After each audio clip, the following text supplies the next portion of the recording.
ಗಂಡು ಮೆಟ್ಟಿದ ನಾಡಿನಲ್ಲಿ ಸಂಚಲನ. ವ್ಯಕ್ತಿಯನ್ನ ಬೆತ್ತಲೆಗೊಳಿಸಿ ಹಲ್ಲೆ ಮಾಡಿದ ಸುಜಾತ ವಿಡಿಯೋ ವೈರಲ್.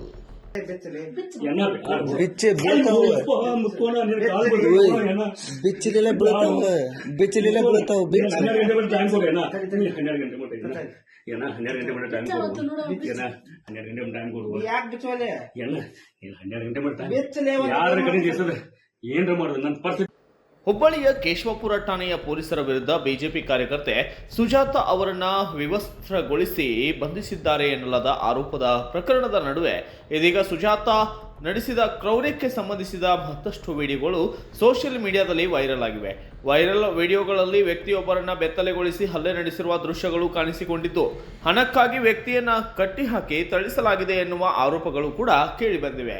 ಈ ದೃಶ್ಯಗಳು ಸಾರ್ವಜನಿಕ ವಲಯದಲ್ಲಿ ತೀವ್ರ ಆಕ್ರೋಶಕ್ಕೆ ಎಡೆ ಮಾಡಿಕೊಟ್ಟಂತಾಗಿದ್ದು, ಜನವರಿ 2ರಂದು ಪ್ರಶಾಂತ್ ಎಂಬುವರ ನೀಡಿದಂತಹ ದೂರಿನ ಆಧಾರದ ಮೇಲೆ ಸುಜಾತ ಸೇರಿದಂತೆ 7 ಜನರ ವಿರುದ್ಧ ಕೇಶವಪುರ ಠಾಣೆಯಲ್ಲಿ ಪ್ರಕರಣ ದಾಖಲಾಗಿದ್ದು, ಸುಜಾತ ಅವರನ್ನ ಪೊಲೀಸರು ಬಂಧಿಸಿದ್ದಾರೆ.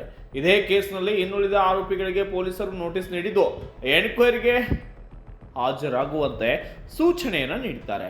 ಒಟ್ಟಾರೆ ವಿವಸ್ತ್ರ ಬಂಧನ ಆರೋಪ ಮತ್ತು ಇದೀಗ ಹೊರಬರುತ್ತಿರುವ ಕ್ರೌರ್ಯ ವಿಡಿಯೋಗಳು ಕೇಸ್ಗೆ ಹೊಸ ಟ್ವಿಸ್ಟ್ ಅನ್ನು ನೀಡಿದ್ದು ಎನ್ಕ್ವೈರಿ ಕಂಟಿನ್ಯೂ ಇದೆ.